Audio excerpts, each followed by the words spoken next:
Muy buenas tardes.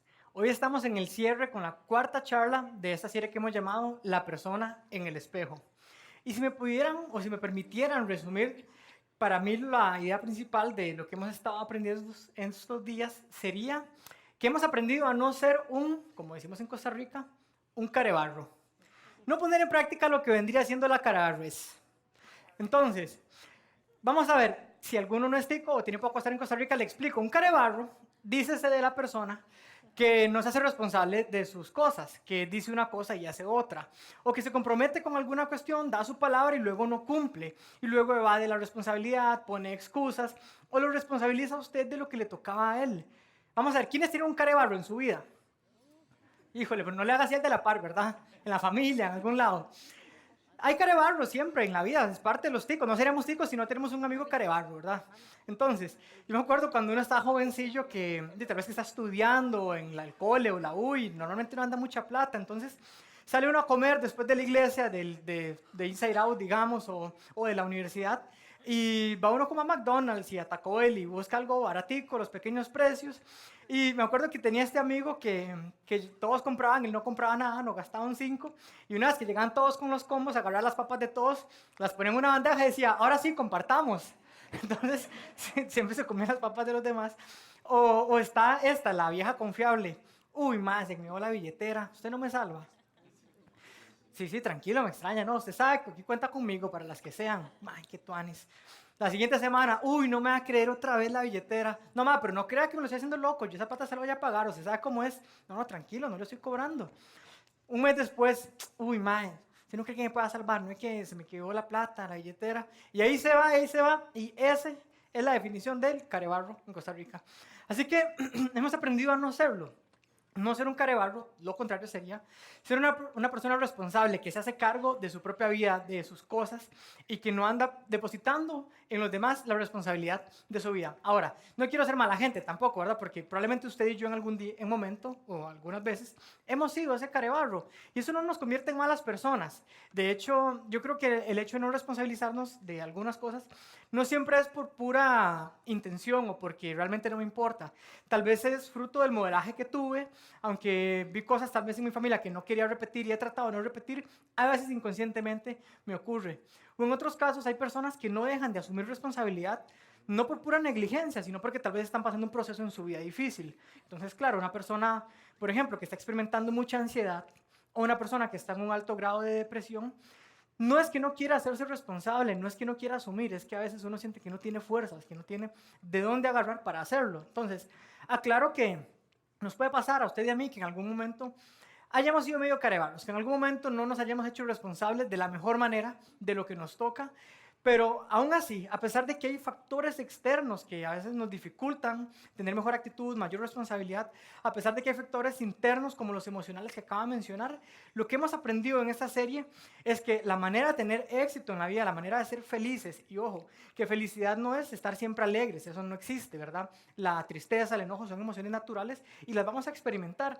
Entonces en Open House creemos que la felicidad es este estado de plenitud, de alto valor propio, de un sentido de propósito y ambas cosas relacionadas a la relación que tenemos con Dios y que en esa plenitud, en esa autorrealización, aún en momentos tristes, porque sí los hay, aún en momentos difíciles, porque sí los hay, podemos sentirnos y sabernos plenos y felices. Entonces, para ser así, para estar en ese nivel, necesitamos aprender a liderar saludablemente a la persona en el espejo.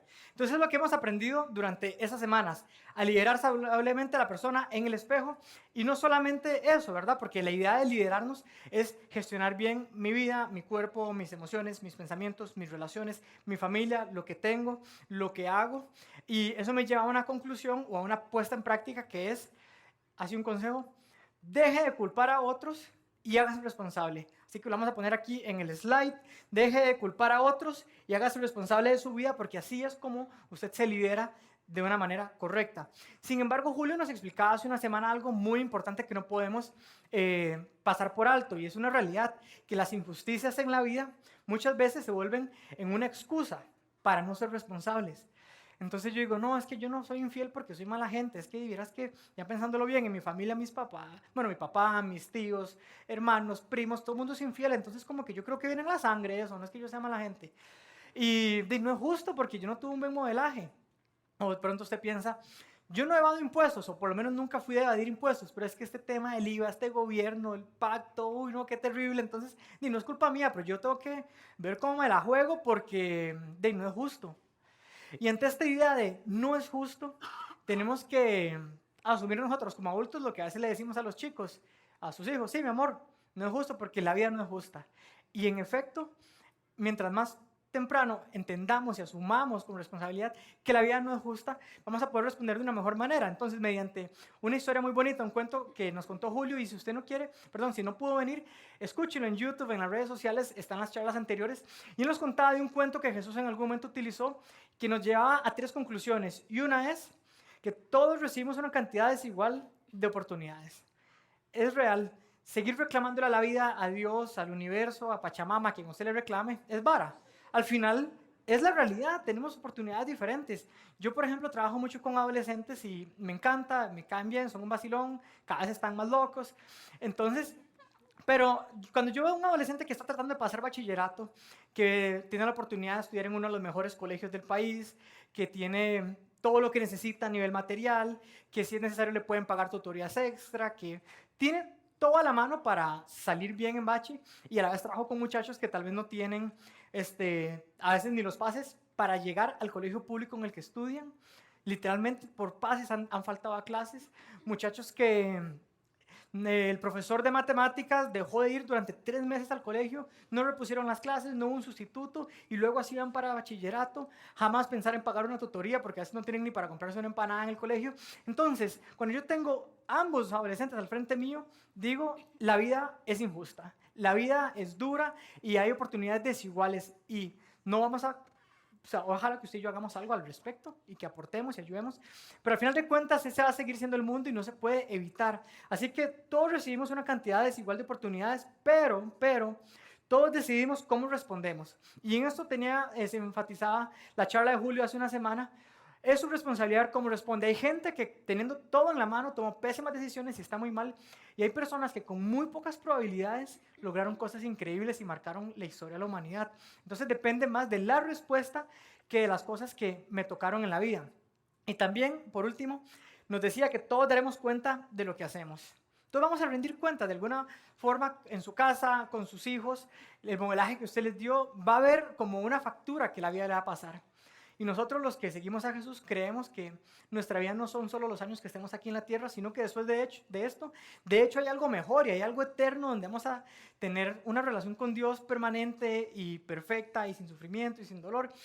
Y no sabemos exactamente cómo es y no creo que nadie lo pueda describir a la perfección, pero yo creo que en cierta forma en algún momento vamos a estar delante de Dios y le vamos a rendir cuentas. Él nos va a preguntar, bueno, ¿y qué hizo usted con su vida? ¿Qué hizo con sus dones, con sus talentos, con su tiempo, con las posibilidades que tuvo, incluso con las dificultades y los retos? ¿Qué hizo con eso? Para que no sigamos aferrados a la idea de que la injusticia, de que lo difícil es una excusa para no asumir yo mi responsabilidad. Así que entiendo que no es fácil. No es fácil asumir la injusticia porque, de nuevo, una persona que me falló, una persona que me hizo daño, puede ser una justificación para no responsabilizarme de mi vida y no tener la mejor actitud. Pero ¿qué pasa cuando no es una persona? Cuando no fue su familiar, cuando no fue un compañero de trabajo. ¿Qué pasa cuando es Dios mismo el que le falló? ¿Será que Dios falla? Yo creo que aquí hay personas de todo tipo. Hay gente que creció en la iglesia católica, en la iglesia evangélica, o que no creció religiosa y está aquí, me encanta. Incluso si usted no se considera ahorita una persona religiosa y no se considera un seguidor de Jesús, bienvenido, qué chiva que está acá. Buen compa, de eso se trata Open House, de que no imponemos y nos encanta conversar y crecer juntos. Pero bueno, yo personalmente sí crecí desde muy pequeño en una iglesia, asistí a una iglesia bautista donde nos daban enseñanzas de Biblia muy chiquitito. Entonces yo a los 5 o 6 años ya me sabía todo el Antiguo Testamento, memoria. No, mentira, tampoco así, pero sí me sabía un montón de historias de David, de cómo mató a Goliat y de Jonás que se lo comió un pez muy grande y de Moisés. Y crecí en esto y realmente fue algo muy, muy importante. Y hago aquí el anuncio. Es mentira que en Wombaland enseñan Daddy Yankee y toda esa bulla rara que escuchan ahora. Porque música de Foo Fighters, ¿verdad? Esto no sé qué es. Entonces, esa etapa, ya me desconcentré, pero esa etapa es súper importante. Los primeros 5 años en la vida de un niño son, como dicen los papás, como esponjas, ¿verdad? Y de verdad lo son. Por eso es tan importante que en esos años aprendan varios idiomas si se puede, que aprendan de todo porque su mente está en una capacidad de aprendizaje extraordinaria. Entonces, que además de aprender todo lo técnico, escolar, idiomas que pueda aprender, que su niño aprenda que usted lo ama, que usted va a estar incondicionalmente siempre para él, que es una persona querida, segura, valiosa, es importante. Y cuánto más importante que en esta época aprendan que Dios los creó, que Dios los ama y que Dios quiere ser su amigo. Y eso es lo que hacemos en Wombaland. En Wombaland queremos que los niños aprendan estas cosas y que desde muy pequeños las tengan claras. Si yo no las hubiera tenido claras desde prácticamente bebé, no sé si hoy estaría acá. Sé que hoy estoy acá porque ya después de mi proceso personal muy racional, de mucho estudio, yo necesito como mucho la parte de explicación científica, histórica, teológica para creer lo que creo y estoy súper convencido de Jesús y de lo que creo. Pero yo creo que todo inició con esas enseñanzas en mi primera infancia. Entonces Wombaland es chivísima. De hecho, cuando yo no estoy por acá, me escapo y en la reunión de las 12:30 me voy allá al otro lado y estaba apoyando en Wombaland.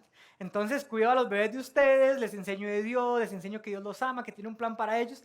Y es lindísimo ver que desde el inicio de su vida aprendan la verdad más grande del mundo y es que son amados por Dios y que Dios tiene un propósito para ellos. Entonces la paso lindísimo porque es una hora donde los chineo, juego con ellos, vacilo y luego me voy para mi casa, no tengo hijos y duermo rico mientras ustedes se desvelan cuando ellos lloran en la noche. Entonces es un negocio bonito, como que la paso bien. Pero de verdad, Wombaland es lo máximo, igual que Absolute Transit de Inside Out. Es genial que sus hijos estén creciendo, no solo a nivel intelectual, familiar, sino espiritual. Y bueno, les cuento esto, volviendo. Aquí, esa fue más o menos mi historia. Yo crecí escuchando las enseñanzas de Jesús, creo en Dios desde que tengo razón y desde que tengo memoria, y eso me ayudó y eso me tiene hoy acá.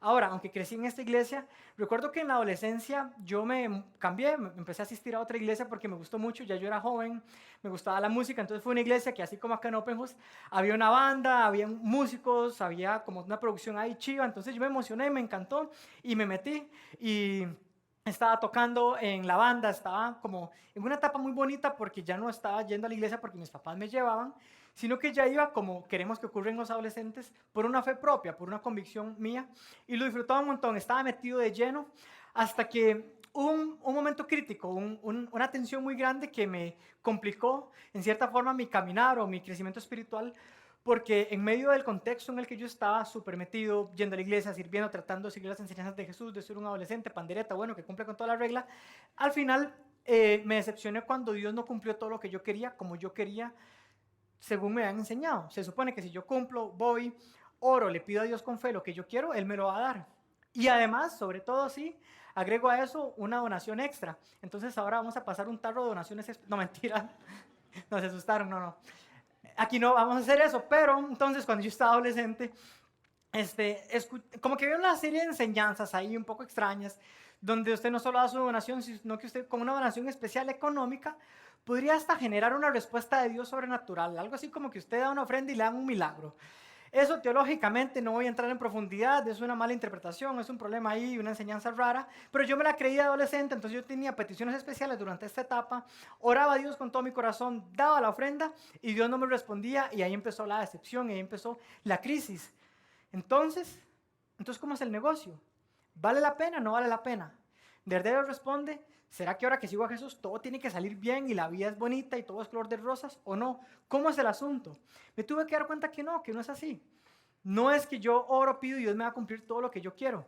De hecho, hace unos días conversaba con una amiga acá de Open House que tiene unos años de estar caminando en su crecimiento espiritual, teniendo una relación con Jesús, asistiendo a Open House. Me decía, he crecido como nunca en mi relación con Dios, pero he sentido que he tenido más problemas que nunca antes. Y yo dije, wow, qué complicado, ¿verdad? No le puedo decir que no es así, no le puedo decir, no, es que hay algo malo en usted, porque si uno está con Dios todo sale bien. No, no es cierto. Pasa eso, puede pasar que yo estoy con Dios y siento que toda la vida se me vino abajo, que me han pasado crisis, dolores, cosas que no esperaba, y sí pasa. Entonces, esa es la realidad. A pesar de que la religión nos enseñó que al orar y confiar me refiero de manera pasiva, como quedarse esperando, ¿verdad? Confiar en Dios, obtendremos los resultados deseados en cada área de nuestra vida. Yo creí eso en la adolescencia, que orar era suficiente. Entonces, yo nunca he orado en mi vida tanto como cuando estaba a punto de hacer bachillerato en el cole. Vieran qué oradas me pegaba. De rodillas, día y noche, oraba más que la Madre Teresa, yo creo. Era una cosa porque hoy entiendo que mejor hubiera orado un poquito menos y hubiera estudiado un poquito más. Ya a partir de la U lo apliqué así. Pero en el cole no estudiaba, no le ponía y luego era ahí pidiéndole a Dios que me salvara de un ataque, una cuestión espiritual muy fuerte, diabólica que ocurrió en mi vida que se llamaba matemáticas. Entonces, oraba como nunca y fue una cosa interesante. Pero entendí que no se trata de solamente orar, tenía que estudiar, tenía que ponerle ganas, tenía que hacer mi mayor esfuerzo, porque aunque Dios quiere lo mejor para mí, no tengo duda de eso, Dios quiere lo mejor para mí, pero Él no va a hacer lo que me toca a mí. Él no va a hacer lo que le toca a usted. Entonces, no es solo orar y pedirle, sino que hay algo que usted tiene que hacer. De nada sirve que usted esté orando por ese posgrado que quiere empezar a estudiar o que tal vez ya está cursando porque quiere que le vaya bien y se le abran muchas puertas laborales y demás, pero está dando el mismo esfuerzo porque ahorita está en una etapa de muy millennial, muy social, muy gluten free, muy vegan, muy pet friendly, muy escalante. Entonces, los compas y Pachamama, hay que pasarla bien. Entonces no hay que estudiar tanto porque la vida se acaba rápido ahí. Entonces el millennial es como un hippie renovado, ¿verdad? Más o menos. Entonces, no, mae, así no funciona. Hay que ponerle. Entonces, no solo orar, no sirve orar si usted está invirtiendo todo su tiempo en socializar, no sirve orar por tener una buena salud a largo plazo si está comiendo fatal y no sale ni a caminar 1 kilómetro de vez en cuando, hacer un poquito de ejercicio. No se vale. Tal vez usted está soltero, tal vez está soltera y está pidiéndole a Dios por encontrar a esa persona correcta. Pero el problema es que lo está buscando en lugares incorrectos.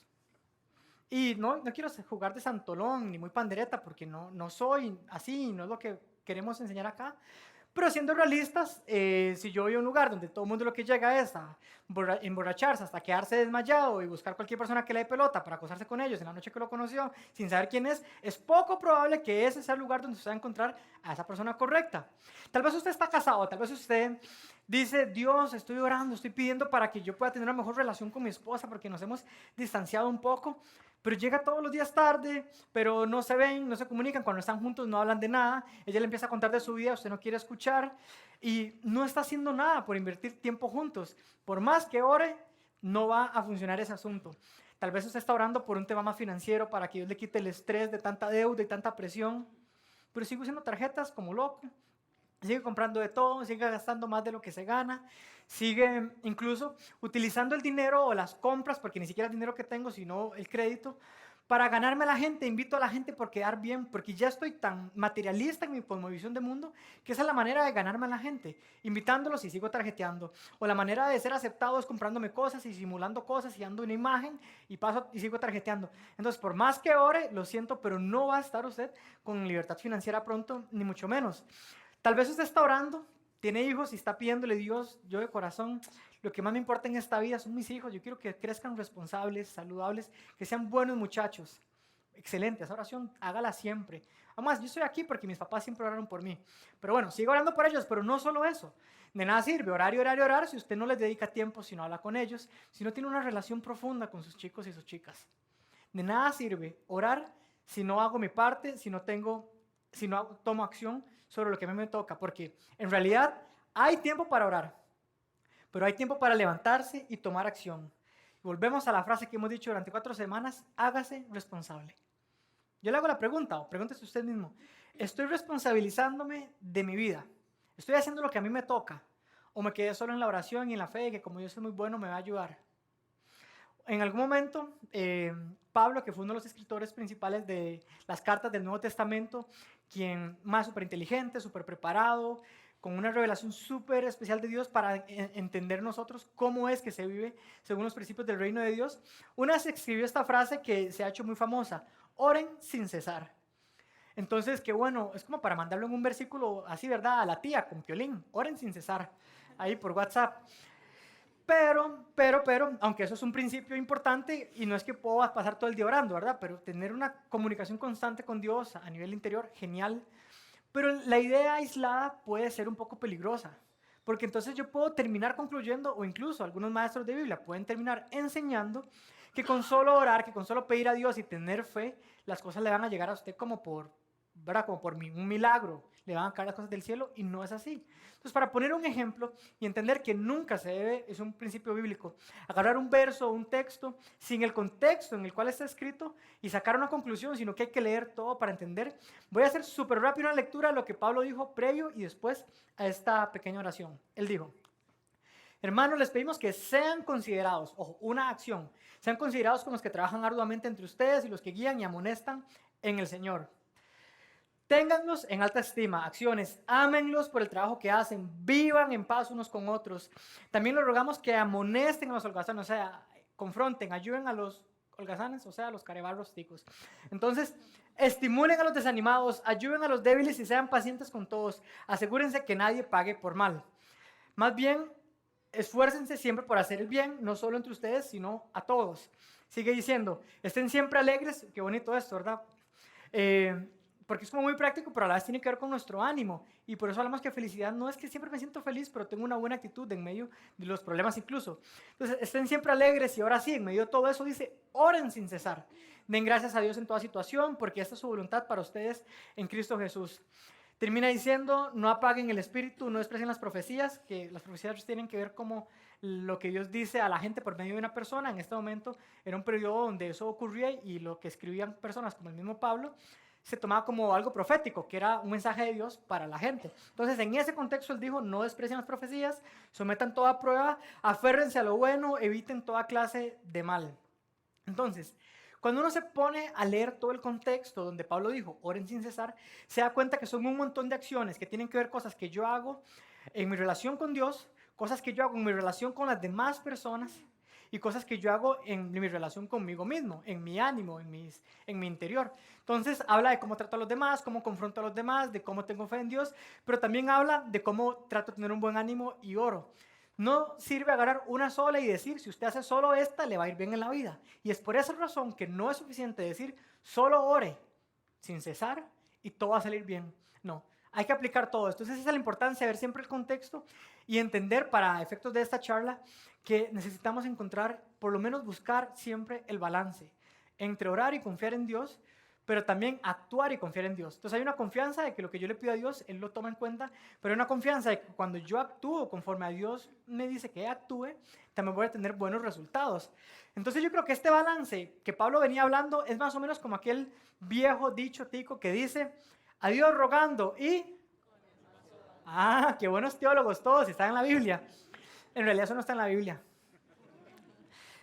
¿Saben cuál no está en la Biblia tampoco? Aquel versículo que dice, ayúdate que yo te ayudaré. Qué lindo, palabra de Dios.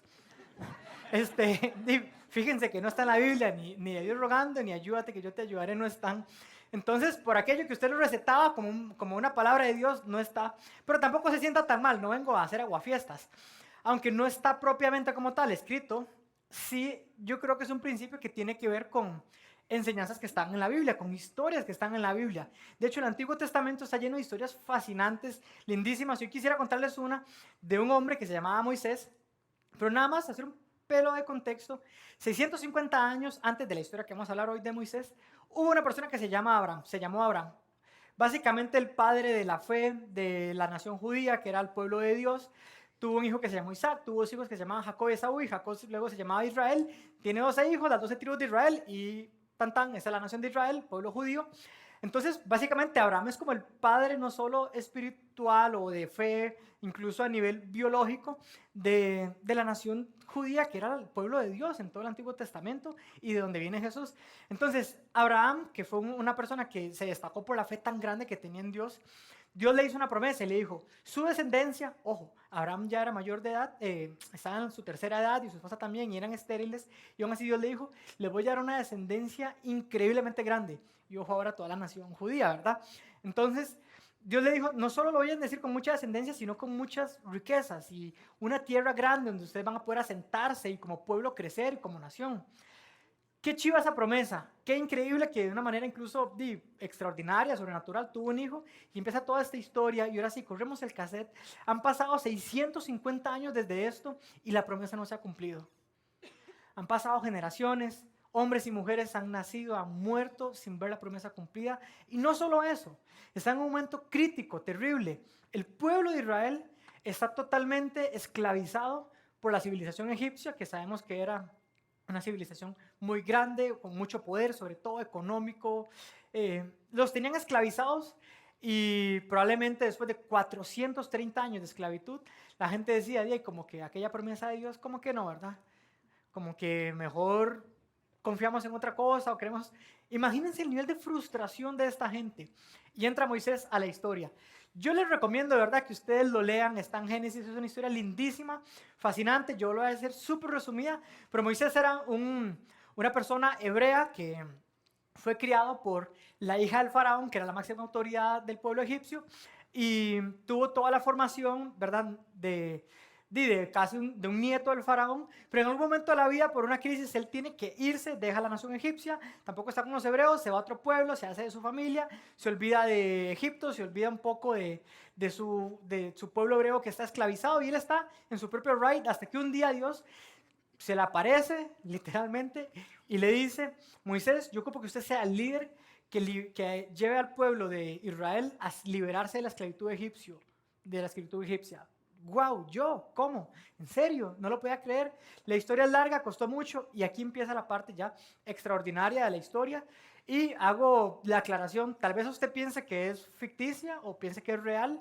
Es tan extraordinario a veces las historias del Antiguo Testamento que personas piensan que es cuento, que no es real. Pero nada más para dar un dato curioso, el hecho de que Jesús, cuando se refirió a Moisés, lo habló como una persona real, como alguien histórico. A mí me pone a pensar como que tal vez sí es cierto la historia, como que no era una historia inventada, sino algo que pasó.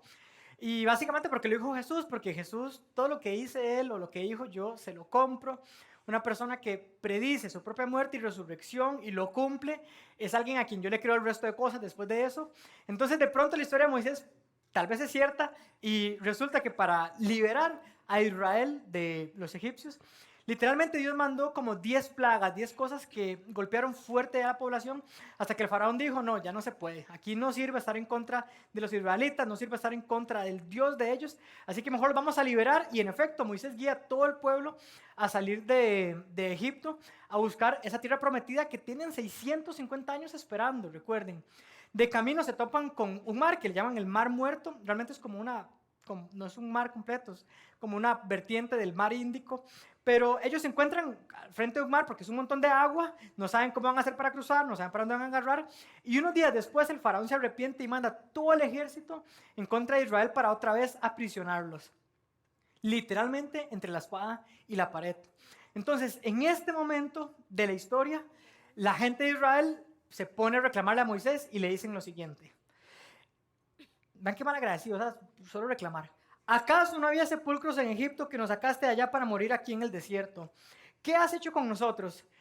Siguen diciendo: ¿para qué nos sacaste de Egipto? Ya en Egipto te decíamos: déjanos en paz, preferimos servir a los egipcios. Qué pajosos, ¿verdad? Qué mentirosos, porque fijo, cuando estaban en Egipto estaban diciendo ser libres, estaban reclamando por años que eran esclavos. Libértenos, sáquenos de acá, lo sacan. Al primer problema empiezan a reclamar por todo y tiran la toalla. Yo creo que eran medios ticos, una reclamadera.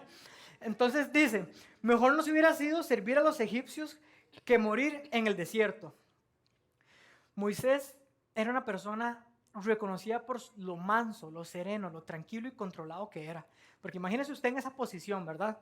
Guiando como a millones de personas literalmente, haciendo todo lo que ha hecho, y en el momento de la primera crisis todo el mundo reclamándole, pero dijo: no tengan miedo, mantengan sus posiciones, que hoy mismo serán testigos de la salvación que el Señor realizará en favor de ustedes.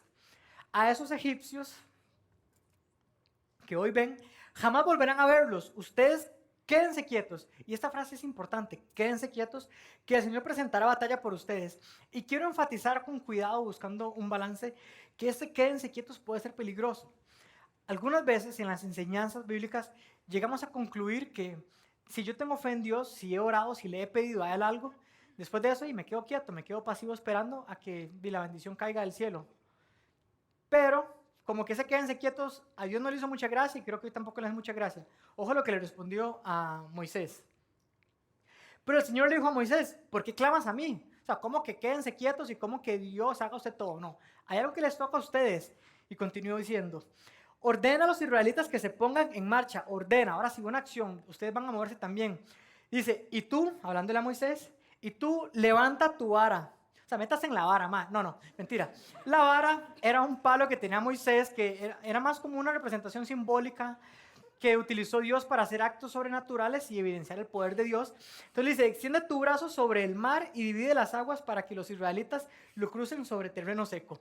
Y aquí la parte se pone todavía más increíble. En realidad hay estudios que tratan de explicarlo científicamente y demás, pero no deja de ser una historia impresionante. Moisés levantó la vara y el mar se abrió en dos. Y todo el pueblo de Israel pasó por ahí, llegó al otro lado del mar, y cuando el ejército egipcio entró y quiso hacer lo mismo, pasar por en medio donde el mar estaba abierto, las corrientes de las aguas otra vez cayeron encima y se ahogaron todos, y fue una gran celebración, una gran victoria para los israelitas. Y imagínense la imagen mental, la fe que pueden tener en Dios después de eso, de modo que es una de las historias más importantes para los judíos, de las manifestaciones más grandes que Dios tuvo con ellos. Pero lo importante de esta historia es entender que sí, hubo algo sobrenatural que si Dios no lo hace, ahí se mueren todos. Pero tocó que Moisés tuviera por lo menos el acto de levantar la vara. Tocó que el pueblo por lo menos se levantara y se pusiera en posición, que estuvieran listos, o sea, que ellos hicieran su parte, sabiendo que Dios luego haría la parte de él. Estuvieron 40 años más dando vueltas en el desierto antes de llegar a la tierra prometida, o a este lugar que Dios les había dicho desde hace 650 años. Y cuando iban a entrar ahí, Moisés lastimosamente no iba a poder entrar. Así que su sucesor, Josué, que era una de las personas que estuvo por estos años con Moisés, se iba a encargar de liderar al pueblo.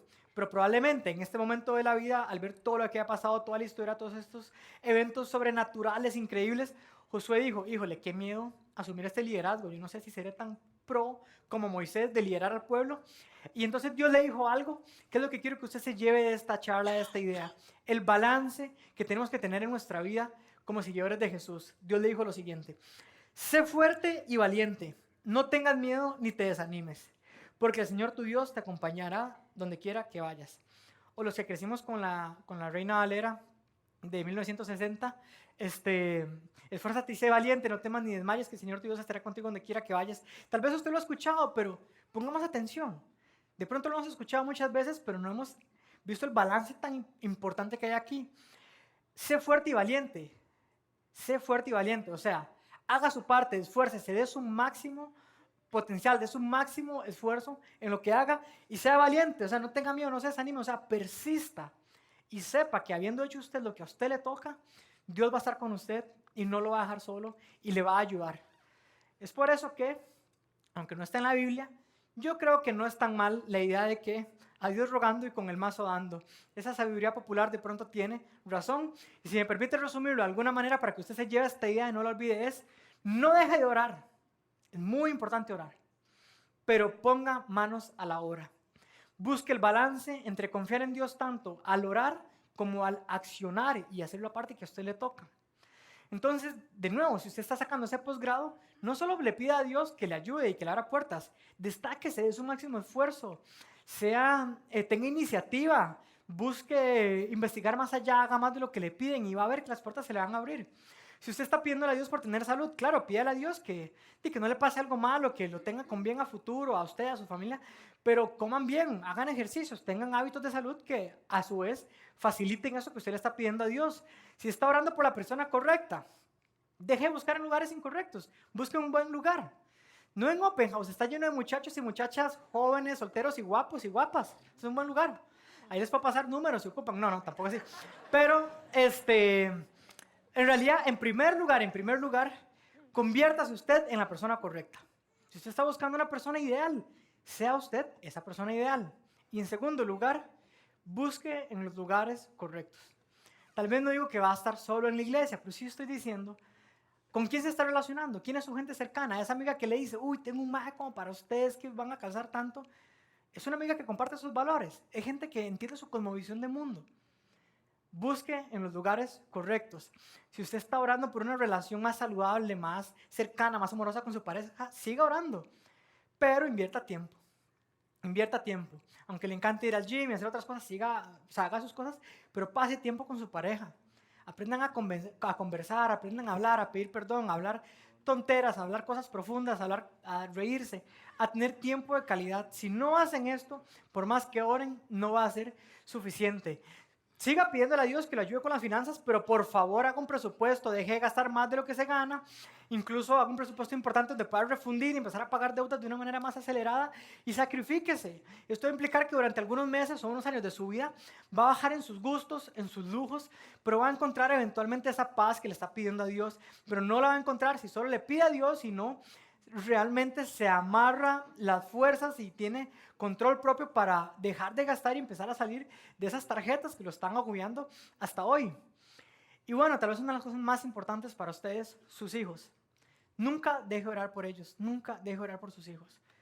Como les digo, yo estoy acá porque mis papás oraron por mí desde que nací, más desde que estaba embarazada mi mamá, sé que han orado por mí, por eso estoy hoy acá. Pero no solo eso, sino que la inversión de tiempo con ellos, el enseñarles las historias de la Biblia, el orar con ellos, incluso pasar tiempo bonito de ocio, de diversión con ellos. Invierta tiempo con sus hijos y así va a ver que su oración va a ser respondida. Por eso, no deje de orar, pero ponga manos a la obra. Salomón, uno de los reyes de Israel en el Antiguo Testamento, espléndidamente sabio, una vez dijo lo siguiente y quiero cerrar con esta idea. Se alista el caballo para el día de la batalla, pero la victoria depende del Señor. El Señor es Dios y el caballo soy yo, para no decir usted. Entonces, lo que está diciendo Salomón es, haga su parte, alístese, dé su mayor esfuerzo, pero sepa que Dios le va a dar el éxito y la bendición para que las cosas salgan bien. ¿Qué acción, qué conducta va a empezar a usted a hacer hoy o a partir de mañana por la cual ha estado orando? No deje de orar, pero ¿qué tiene que empezar a hacer usted a partir de ahora? Vamos a cerrar con una oración. Dios, muchas gracias porque nos permites estar aprendiendo de tus principios, de tus enseñanzas para tener un excelente autoliderazgo que a su vez nos permite ser nuestra mejor versión y por lo tanto ser buenos padres, ser buenas madres, ser realmente buenas personas en una sociedad que está ayudando a reparar cada vez más este mundo con tu amor, con tu sabiduría. Y te pedimos que nos des la humildad y la capacidad de entender qué cosas debemos hacer. Que si hemos estado orando, sigamos orando. Que si no estábamos orando, seamos más intencionales en orar y comunicarnos contigo y pedirte lo que necesitamos. Pero que definitivamente pongamos manos a la obra, que tomemos acción sobre aquello que nos toca a nosotros, para que así podamos ver al final lo que te toca a ti, ayudándonos para cumplir nuestras metas y alcanzar éxito en la vida. Todo te lo pedimos en el nombre de Jesús. Amén.